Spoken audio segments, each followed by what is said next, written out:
Hi friends of ILKVlogs. This is Theda Pilar Pineda, and today we're going to react to a podcast. The topic is familiar to everyone: relationship between a parent and child, especially those who were not raised in the same country and culture. This one is put out by INC Media's show called Faith and Family. The title is Bridging the Cultural Gap. Let's listen to this. Hi, everyone. You're listening to the Faith and Family Podcast, a Christian family community that aims to promote Christian values for every phase of your family life. I'm Mariel Gutierrez. Today, we have a mother and daughter on the podcast. Hi, I'm Lenny Bessa, and I immigrated from the Philippines to the United States way back. I think it was March of 1980. Hi, I'm Darlene Alejandro, and I was born here in the United States. Lenny and Darlene have an amazing Lenny bond, is but like with every me. parent-child She relationship, just there came are to ups the and downs. U.S. a year According ahead to a of me. study published in the National Library of Medicine, Asian American adolescents, specifically Vietnamese, Cambodian, and Filipino youth, report higher levels of culture conflict with parents than other groups of adolescents. What were your hopes when you left the Philippines? Can you tell me about the experience and So how you apparently felt Lenny when you left the Philippines migrated as an over to the adult. States? I was And who did you 15, miss the most? so I was a Just tell me teenager. about your experience moving here. As a nurse, gain more She's already a experience professional. in She's a nursing, nurse. expand my knowledge. In another country like America, I wanted more financial stability so that in the future, when I decide to get married, probably, which I did, I will be able to provide security and financial stability in my family. I wasn't really lonely at the That's so beginning common because for we were parents or recruited even as a group. adults, When always I thinking am by of family, myself, right? then of course, I was lonely because I miss my parents, especially my sister who I grew up with. So you could say that she's also an Another OFW. topic discussed was education. According to an NYU psychology publication, the model minority stereotype presents Asian Americans as valuing hard work and education, despite studies which report that Asian Americans vary widely in their cultural values and level of academic achievement. I specifically remember the day that, I was in my junior year of college, Yeah. and I remember coming home, and I was like, I don't know what I'm gonna do with this. I want to do aesthetics, Right. and I wanted to. It was like, and I did all So my pretty research on my much, own. And I Darlene came is already home, born in the and I U.S., remember so Kuya her was way of here, and thinking Dad is was here, and I was Americanized. like, I don't want to do this So anymore. she's an I want to Filipino do American. skincare. I want to go into aesthetics. Right. While And the her school mother, for of that course, was in like 2 has weeks. the Yeah. So that culture was- of so a from that- Filipino. From the day I decided to drop out of college, go to skincare school, that was like 2 weeks, and I just dropped it on everyone. And I remember Dad was like, oh, just let her do it. And I remember you said, I think you were the most concerned, because I understand it was such a quick transition, and there's no certainty In aesthetics. in aesthetics. I mean, it's not the typical. I think even though I was still young when I came here, my way of thinking is still similar with Darlene's mother, because if my daughter would say that she didn't want to study or get a study college as in 4-year degree, I would be very disappointed. And I think that's where this story is getting at, how her mom dealt with it. Doctor, Right, nurse, correct, lawyer, yes. stuff like that. And I remember being frustrated because I knew I wanted to do it, go to beauty school for skincare. And then I remember walking away, and I remember hearing Kuya talk to you, like, as long as she has a plan, it's okay. Oh yeah, that one, correct. Yes, yeah, because like nurses, when we are talking about, my co-nurse would say, oh yeah, my son is in medicine or so forth and so forth. And then I thought about my kids, and you specifically. But then, yeah, I remember what your brother was saying. You don't know, mom. She can be successful in what she's gonna do right now. And you don't know that. Let her do it. And so, yeah, I think what's I remember that situation. Yes. I think my concern would be not because I need to compete with my friends' children, having their kids get ahead of having a good education, but it's more of I would be worried that if my children didn't go to school, get a good education in college, that when I leave this earth, what's going to happen to them? That's, as a parent, you would always think that way. For me anyway, it's not about competing with my friends' children and other people's child if they're somebody or not. It's not that. So let's continue. I think what's different with our generation is that, well, you became a nurse because like financial stability, Right. like you knew it was gonna bring in the money and it was gonna secure you a future Right. where your family would be taken care of. Yeah. But here, like growing up American and in the States, there's those jobs, but there's also the creative route. Well, I remember I didn't really like to be a nurse, I think. I wasn't thinking of being a nurse, I think. It's just my parents wanted to be a nurse. And so Okay, that's the difference between me and the mom. I became a nurse because in the beginning I didn't really want to be a nurse because I didn't understand what nursing entails. And it was not about the money. But when I realized, when I got into it, when I ended up being a nurse, I realized how important a profession is. And I love being a nurse after I've learned the function of being a nurse. It's never about the money, it's the profession and what it does to other people and what I'm able to learn and do for other people. And I'm happy. I'm happy actually. I'm happy the way you have taken your path right now. Because first of all, of course, God has blessed you. I still believe that God will not forsake you. My first priority is really being active members of the church and in your duties, because I know God will provide you all the things that you need, and you will also be successful in later part of your life. And you are successful right now. I am just happy that you are. Lenny and Darlene discussed the topic of tone and how it was often misunderstood in their family dynamic during conversations. That Many is so immigrant true to parents and me and my American-born children children as well, experience the just same like disconnect. me and my A parents. study has were. shown that immigrant and refugee families face challenges to reestablish family roles and patterns in an unfamiliar society with a new language and sociocultural environment. Like in the Philippines, we were not raised to be like our tone, because you guys grew up here and you're very confrontational, I guess, or argumentative, and you will speak your own mind. In the Philippines, I was not raised like that because I speak loud, and I guess you guys think I'm always mad, but I'm not actually mad. It's just the tone of voice. That sounds familiar. My kids problem. complain like you were about me. surrounded by other Filipinos in They're the like, Philippines "Mom, who are all you the sound same like you're way. always But then mad." I'm like, I "I'm grew mad. up going to like I'm American just very school expressive. with all of these different cultures That's right. and different kids with different backgrounds. That's right.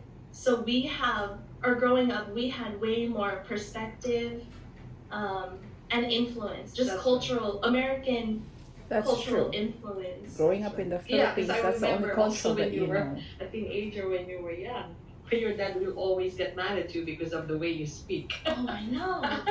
If you remember that, and he would threaten you, "Give me your cell phone, give me your cell phone." I will always remember that. And I remember there were even specific times where it wouldn't make sense to me, like where I would think, why are you getting mad at me?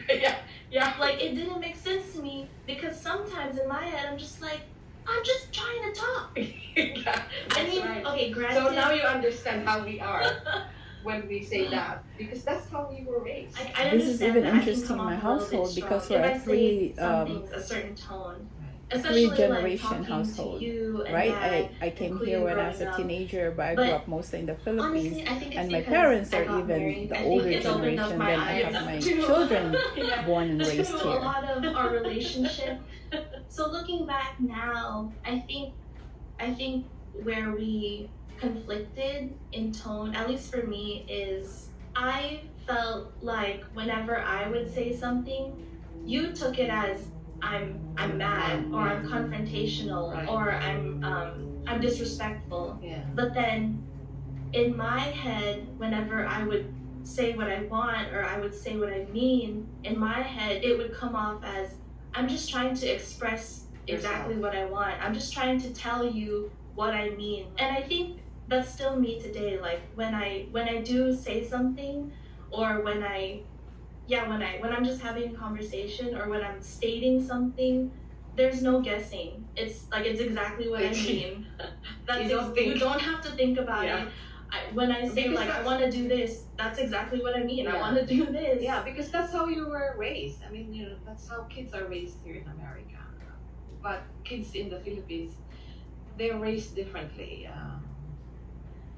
I think even now, I think they're because I mean, growing up in America is different. Like when Yeah, you just in the Philippines, you grew up learning that you just don't talk straight to your elders, even if you're just trying to explain. There's a certain amount of holding back, I think. And oftentimes you're not able to say what you really meant to say because it would come off differently. And the older generation Filipinos who live here in America would think that yes, the children here are bastos, if they're just going, they're just talking straight to their parents. But to them, that's just the environment, and it's not necessary that they're bastos, that they're necessarily um, disrespectful. It's just being normal, being just saying what they think and what they feel, and that's exactly what these two are talking about, mother and daughter, Lenny and Dardine.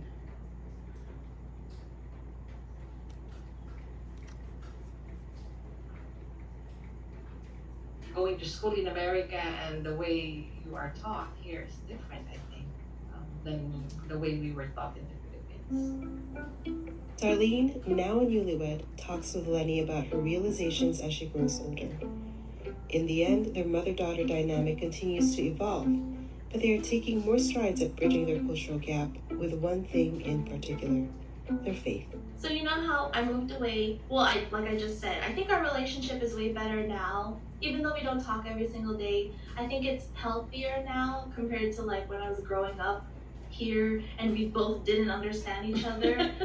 But now that we've had like these few difficult conversations and honest conversations, I think it's better now.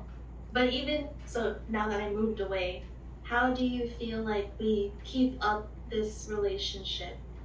I should ask my daughter Even that. between like just me She and just you got or me married and dad, and she's me and the moved away. family since I'm away from home. How do you feel that we make sure our relationship is still strong even though I'm in a different city? Yeah, but my daughter and I And we talk don't a see lot each on the other phone. for a few She months. calls a lot. Well, we discuss things just even I will recently, continue just to be a yesterday. parent to you. She had some concerns, regardless so of she whether called you me, are, being worried about you know, something. So even though you are we had a chance to married talk about already, that. I would still continue to be a parent to you.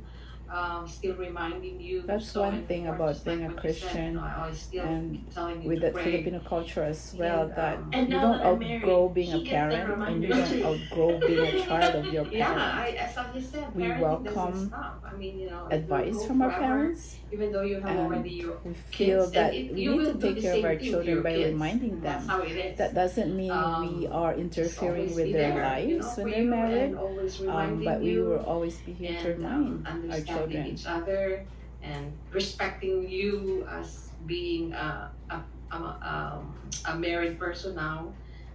You will have your own family. You will build your own values to your family, to your kids. but still I will be there to guide you, but not to impose what mine is, how I raised you. It's up to your decision how you would raise your family, but on my part, it will be a guidance.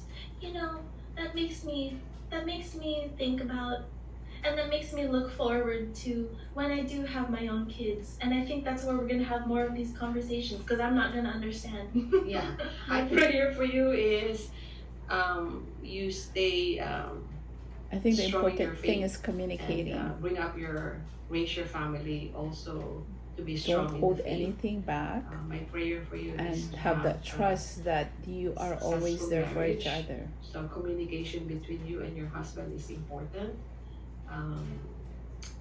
You may have ups and downs in your marriage, but always pray. Don't go don't go to sleep without catching up if you are angry. My prayer for you is to have beautiful children raised raised in a Christian way. I'm the Exactly. one who moved away and I'm the one who lives the farthest. I always pray that our family is always connected wherever we are and we're always united. And I always pray that our relationship as a family gets stronger. I don't think I ever told you this, but at one point when I was growing up and I started realizing that my relationship with my family is not that strong, I actually had my own devotional prayer like, dear God, please help me to open up to my parents, and please help us to have a better relationship. Like, please help me to be aware of the moments that you give us so I can grow closer to them. So especially now that I've moved away, I always pray that our relationship as a family always gets stronger. And I always pray that, it's mostly that. I always pray that our relationship. It's interesting that Darlene's prayer was also my prayer growing up. Having parents that are much older, a different generation, it was also hard for me growing up here in the US and having very strict parents. But if there's anything I realized and I remember was that there's no child who wants that her family are not united, that are not happy, that are not having understanding, that no matter how different your characters are with your parents and your generation gap, you want to close that gap because you want to have peace, you want to have a happy household, and you just want to be able to take care of your parents without having that feeling of kakainis naman, I'm always get scoldings, that kind of feeling. And yeah, basically I think now I realize no matter what generation,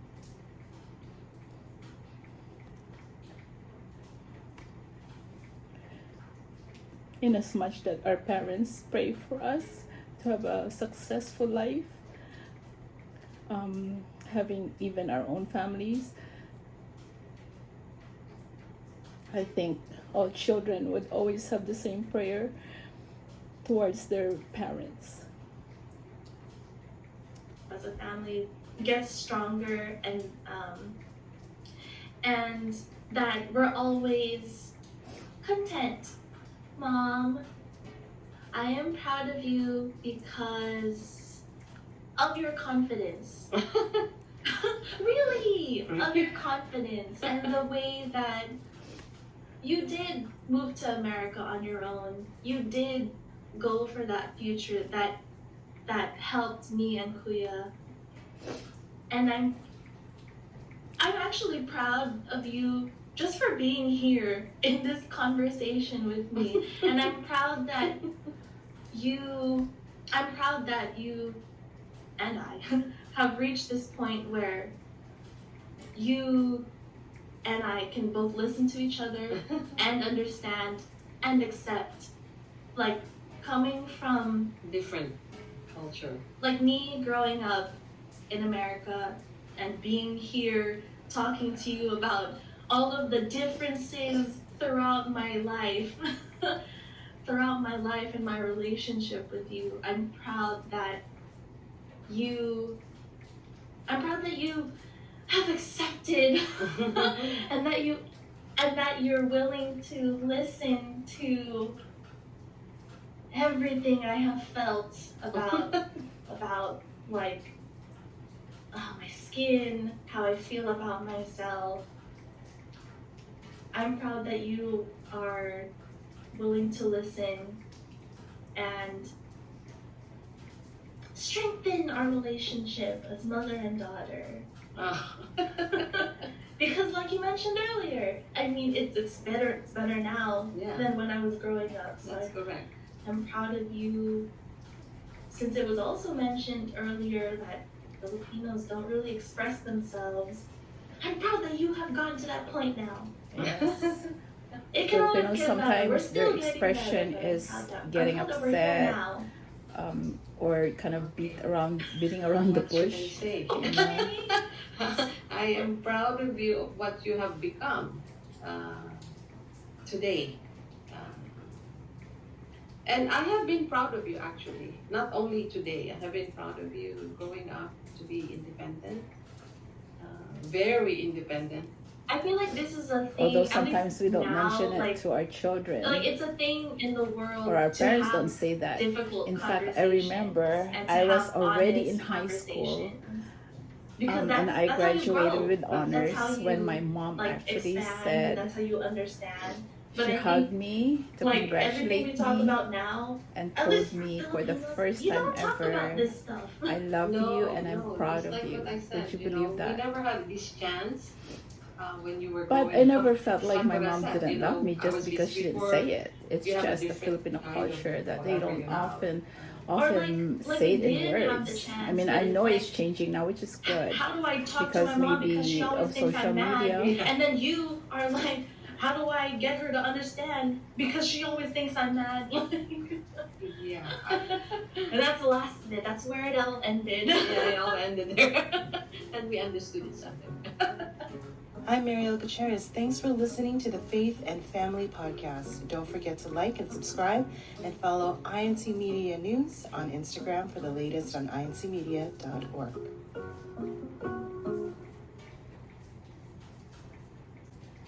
Hi everyone, you're listening to the Faith and Family Podcast, a Christian So I family didn't community expect I'd that be so aims to promote Christian emotional and values I would be for affected every this way. phase of your family I life. think I'm I may Mariel have Gutierrez. listened to that Today we have podcast a a mother while back, and daughter on the podcast. but to have it, in this context, and it just reminded me a lot of things as well about my family. And yes, I think I'm glad that things are changing now with the Filipino families that, even if that's not their culture, they are learning to bridge that gap.